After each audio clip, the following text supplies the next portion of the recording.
Welcome back to my YouTube channel SR classes by Rupesh Mitra. आज हम 10th class के chapter first science का reflection of light on plane surface, समतल पृष्ठों पर प्रकाश का परावर्तन पढ़ेंगे, जो कि 10th क्लास के फर्स्ट चैप्टर का है।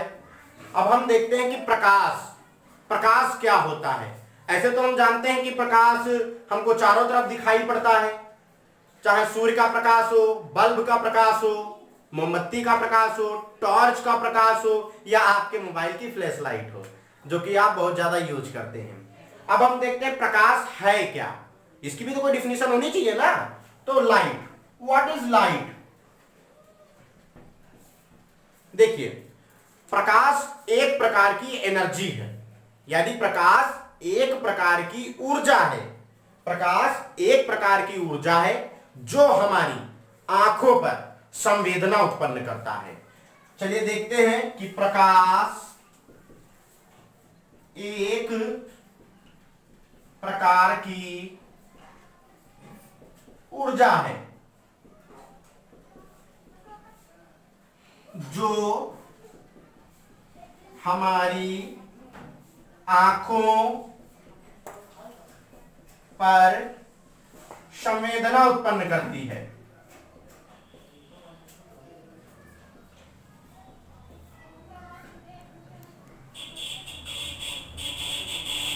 जिससे हमें वस्तुएं दिखाई देती हैं, जिससे हमें वस्तुएं दिखाई पड़ती हैं, जिससे हमें वस्तुएं दिखाई देती हैं। अब बात देखिए, प्रकाश एक प्रकार की ऊर्जा है जो हमारी आंखों पर संवेदना उत्पन्न करती है। यहां पर संवेदना शब्द आता है कि आंखों पर संवेदना उत्पन्न करने का तात्पर्य क्या है, मीन्स क्या है। देखिए, जब आपकी आंखों पर प्रकाश पड़ेगा तो आपकी आंखों की जो पुतली है, जो गोल गोल होती है, जो आपको ब्लैक या ब्राउन, किसी सबकी अलग अलग होती है, वो छोटी या बड़ी होती है। जैसे मान लेते हैं आप में प्रकाश आपकी आंखों पर ज्यादा पड़ रहा है तो पुतली छोटी हो जाएगी, कम पड़ रहा है तो पुतली बड़ी हो जाएगी। इसका मतलब है संवेदना उत्पन्न कर रहा है, और इसी के कारण जो है हमको वस्तुएं दिखाई पड़ती हैं। तो सीधी डिफिनेशन क्या हो गई कि प्रकाश एक प्रकार की ऊर्जा है जो हमारी आंखों पर संवेदना उत्पन्न करती है, जिससे हमें वस्तुएं दिखाई देती हैं।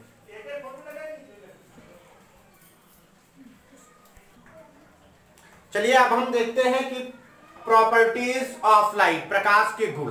प्रकाश की डिफिनेशन हम क्लियर कर चुके हैं। अगर जो कोई दिक्कत हो तो हमको कमेंट करके बताइए, मैं उसका सॉल्यूशन दूंगा। प्रॉपर्टीज ऑफ लाइट यानी प्रकाश के गुण। देखते हैं प्रकाश के गुण क्या होता है। प्रकाश स्वयं अदृश्य होता है, यानी प्रकाश दिखाई नहीं पड़ता है। अब बहुत से लोग सोचेंगे प्रकाश तो हमें दिखाई देता है। नहीं, प्रकाश आपको नहीं दिखाई देता है, प्रकाश से वस्तुएं आपको दिखाई देती हैं। देखिए, प्रकाश स्वयं अदृश्य होता है, परंतु इसकी उपस्थिति में वस्तुएं दिखाई देती हैं। पहला प्रॉपर्टीज हो गया। दूसरा प्रॉपर्टीज क्या है, प्रकाश सदैव सीधी रेखा में चलता है। जो प्रकाश होता है सीधी रेखा में चलता है। आप मान लेते हैं कोई सीधा पाइप लीजिए, आप पाइप के आर पार देख रहे हैं तो आपको आर पार दिखाई पड़ेगा। यदि पाइप को बेंड कर दें, यानी पाइप को हम थोड़ा ऐसे मोड़ लें, फिर हम उसके आर पार देखते तो हमको नहीं दिखाई पड़ेगा। इसका मतलब क्या है, प्रकाश दिखाई पड़ेगा तो सदैव सीधी रेखा में ही, यानी प्रकाश सदैव सीधी रेखा में ही चलता है। अगला प्रॉपर्टीज क्या है, प्रकाश के संचरण हेतु माध्यम की आवश्यकता नहीं होती है। यानी प्रकाश चल रहा है, यानी सन से अगर जो पृथ्वी तक आ रहा है, यानी सन से अगर जो अर्थ तक आ रहा है, तो प्रकाश जो होता है किसी माध्यम की आवश्यकता नहीं होती है।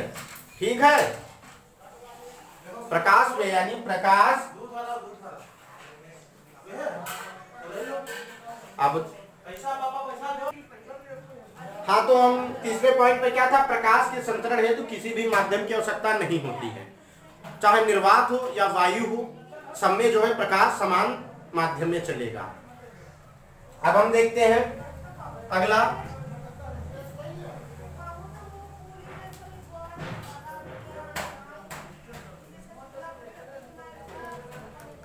प्रकाश में ही दीप्त वस्तुएं और अदीप्त वस्तुएं क्या होती हैं। तो सबसे पहले हम देखते हैं दीप्त वस्तुएं।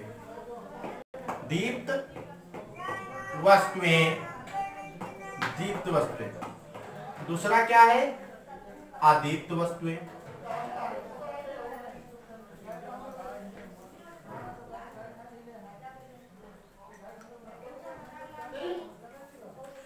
दीप्त वस्तुएं वे होती हैं, वे वस्तुएं जिनमें स्वयं का प्रकाश होता है, दीप्त वस्तुएं कहलाती है। जैसे सूर्य हो गया, उसमें स्वयं का प्रकाश आ रहा है, यह दीप्त वस्तु है। और अदीप्त वस्तुएं वे वस्तुएं जिनमें स्वयं का प्रकाश नहीं होता है, किसी और के प्रकाश से वे जलती हुई प्रतीत होती हैं। जैसे हम देखते हैं चंद्रमा, चंद्रमा में स्वयं का प्रकाश नहीं होता है, लेकिन जब उस पे सूर्य की किरणें उस पर पड़ती है, यानी सूर्य की ऊर्जा जब उस पे पड़ती है, लाइट पड़ती है, तो वे हमको चमकता हुआ दिखाई पड़ता है।